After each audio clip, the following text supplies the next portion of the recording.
Hello, welcome to Washington Talk. I'm Young-Gyo Kim. The United States government continues to warn against North Korea's threats.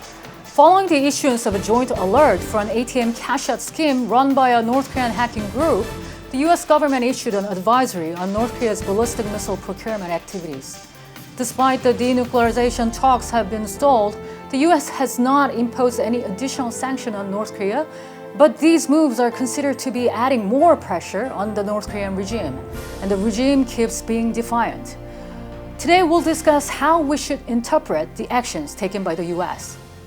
Joining us is Sung-yoon Lee, professor of Korea Studies and assistant professor at the Fletcher School of Law and Diplomacy, Tufts University. He was an associate in research at the Korea Institute, Harvard University, and a research fellow at the National Asia Research Program. Scot Snyder also joins us today. He's a senior fellow for Korea Studies and director of the program on U.S.-Korea policy at the Council on Foreign Relations. His book, South Korea at the Crossroads, examines the trajectory of South Korean foreign policy. Thank you so much for joining us today. Thank you, Young-Gyo. The advisory on North Korea's ballistic missile procurement activities was jointly issued this week by the State Department, Treasury Department, and Commerce Department. It was the first time that these three offices have jointly issued an advisory against North Korea's ballistic missile development. How significant is this, Professor Lee? Well, this is the product, the culmination of, I would assume, months, if not years, of coordination, collaboration among the different agencies. I see this as a step forward in issuing a warning to North Korea and North Korea's partners who are engaged in illicit activities in violation of numerous UN Security Council resolutions as well as US laws in helping North Korea procure missile parts, missiles, and so on. It's a warning, a statement of intent by the US government that the US will pursue such illicit activities and impose fines of up to 20 years in prison and $1 million per transaction. That may be a lot of money for an individual, but there's still a long ways to go to reach the kind of maximum financial pressure that the Obama administration imposed on Iran and its partners, levying fines on major banks in the hundreds of millions of dollars, in some cases over $1 billion. So there's a lot more that the US should do right now, but this is a step forward. Mm-hmm. And Mr. Snyder? Well, I agree with Sung-yoon that this is a representative of a whole-of-government approach. We're glad to see that, and that it's an expression of political will to stop and warn partners of North Korean ballistic missile related procurement. It reminds me a lot of the BDA in the sense the Bank of Delta Asia sanctions back in 2005. Because it's focused as a warning to partners and customers of North Korea as the main vehicle by which to try to halt North Korea's procurement externally of parts that can be used for its missile program. Mm-hmm. This 19-page advisory illustrates how North Korea has procured products in details and shows the whole process of obtaining equipment parts for the nuclear and missile programs. Mr. Snyder, what kind of an impact will it make industry-wise? Well, I think that remains to be seen. The significance is that it really shows where we are in a kind of iterative process over the course of the past 15 years. Really in the context of a test of political will between North Korea's desire to procure parts that can allow it to develop its missile program and the U.S. commitment to try to stop that procurement.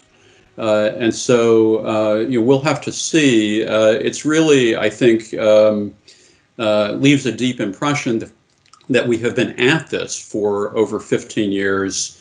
And yet it's very clear that there is still more work to be done. Mm-hmm. Professor Lee, your thoughts as well? Yeah, sanctions enforcement is hard work. It's laborious. It takes much time, months, if not years, for the effect to become visible. Like domestic law enforcement, people have to put in the hours and sustain pressure. So we're not going to see any immediate results anytime soon, I don't think. Where we go from this point on remains entirely on whether there is the political will and manpower allocated to the enforcement of sanctions. And prior to this, the US Cyber Command issued a joint alert with the FBI against North Korea's cyber attacks in an ATM cash-out scheme. And it was followed by the US Justice Department's civil forfeiture complaint against cryptocurrency accounts linked to North Korea. How did you see this? Well, we know North Korea has diversified its policies, whether it's selling drugs or missiles or procuring missile parts for its WMD, weapons of mass destruction program. We know that North Korea has tremendous cyber capabilities. North Korea has proven itself to be a world-class cyberspace power by hacking various South Korean entities, by hacking into Sony Pictures Entertainment in 2014, bringing down, basically destroying kinetically some 70% of the company's computer system. We know North Korea has been very adept in cyber theft, trying to steal $1 billion from the Central Bank of Bangladesh, although North Korea made only about $81 million, which is still a lot of money. So North Korea is to be taken seriously. Mr. Snyder, anything to add to this? Yeah, I would say that cryptocurrency theft is emerging as a new sector for North Korea's illicit business activities. And so it's important that the international community and the United States put into place the safeguards that can try to prevent North Korea from essentially using cyber theft as a way of circumventing, that's another way of circumventing sanctions, basically. If you can't steal something that you want, then just rob a bank, is essentially what North Korea is doing here. And we really need to be on guard against the way in which North Korea is trying to use cyber theft as a vehicle for foreign exchange earnings. Since the first US-North Korea summit started 2 years ago, the US government hasn't imposed additional sanctions on North Korea. But with the US government's recent moves, the North Korean regime must feel under pressure from all directions. Mr. Snyder, can these practically be seen as de facto additional sanctions? I don't think it's additional sanctions. I think it's an effort to restore the failures of sanctions enforcement that Sung-yoon had referred to earlier. And it's very important that the U.S. Continue to pursue sanctions enforcement because that is the main vehicle that the U.S. has as leverage to try to bring about the outcome that we want to see in terms of North Korean denuclearization. But at this point, what we're not seeing is expanded scope of sanctions. We're simply seeing a focus on trying to improve enforcement. The North Korea regime has publicly denied the allegation that it is involved in a financial cybercrime campaign targeting ATMs. How should we take in what they're saying, Professor Lee? Well, I don't want to sound unkind or like a curmudgeon, but I have to say, the entire edifice of the North Korean state, its ideological foundation, the so-called legitimacy of the top leaders, the way the North Korean people live, North Korea's statecraft and foreign policy are all built around big lies. North Korea still maintains that the US and South Korea invaded North Korea and started the Korean War of 1950 to 1953. North Korea claims that Kim Il-sung, the state founder, virtually single-handedly liberated the Korean people by defeating Japan in the Second World War. North Korea denies there are any human rights violations. North Korea denies the existence of political prisoner concentration camps. North Korea does all these things. Its approach to statecraft is truly unique in the post-1945 world. North Korea operates like a giant criminal syndicate. We know this. And they deny, but those denials are not to be taken seriously. Well, I agree. I think that North Korea's activities are representative of the fact that it is outside the international system. It approaches the international system from a guerrilla mindset It perceives itself to be unaccountable and that the system is unable to hold it to account. And so from North Korea's perspective, it's simply exploiting its relationship with the international community, and it sees no need to respond or admit or accept responsibility for its actions. North Korea and Iran discussed the expansion of banking and trade ties in the face of the U.S. sanctions. Do you see this as North Korea strengthening its relationship among the U.S. adversaries, Professor Lee? Well, we know there's been a long history of close cooperation between North Korea and Iran and other actors that the international community has deemed rogue or lying beyond the conventions of normal diplomacy. So North Korea and Iran have cooperated on missile technology and probably nuclear technology as well. We know North Korea has sold missiles and all kinds of weapons, chemical weapons, including chemical weapons to Syria and to other countries in the region. So the fact that Iran and North Korea continue to cooperate, and they have for many, many decades now, should come as no surprise. It makes sense. It makes logical sense from a business standpoint as well, and of course from the perspective of international politics, in that Iran and North Korea stand together against the United States and its allies. Meanwhile, there was an analysis from 38 North that North Korea is carrying out rehearsals for a military parade scheduled to take place on October 10th. Some experts say North Korea is likely to display its new strategic weapons at this event. What are your thoughts?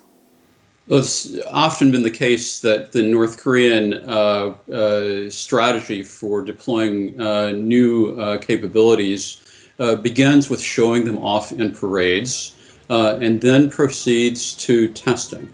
And so I do think that we can get some clues as to where North Korea is going, and it's likely that the parade will affirm the strategic direction that North Korea has already indicated that it's choosing.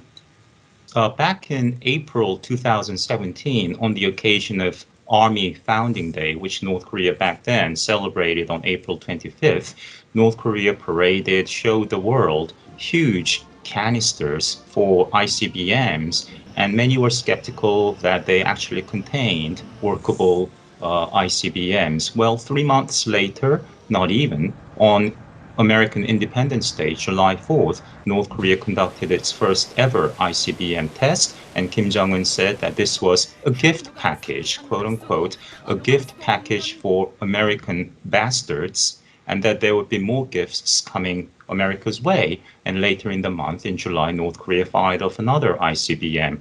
So this year marks the 75th anniversary of liberation and the founding of the Korean Workers' Party of Korea. I would be rather surprised if North Korea did not demonstrate some new strategic weapon, or actually tested one, in the coming weeks. The U.S. government officials are continuing to call on North Korea to return to the table, but North Korea doesn't seem to be interested in this. How can the U.S. government manage this situation? Well, I think that it's proper for the U.S. to maintain a posture of willingness to engage with North Korea. It actually puts pressure on North Korea to take responsibility for its failure to engage in a process that could lead to denuclearization. And I think that U.S. willingness to engage in negotiations also reduces the likelihood of freelancing by other actors who might try to pursue alternative formulas for trying to bring the U.S. and North Korea together. And so I think that that's the right default strategy, and it's really leaves the ball in North Korea's court to respond.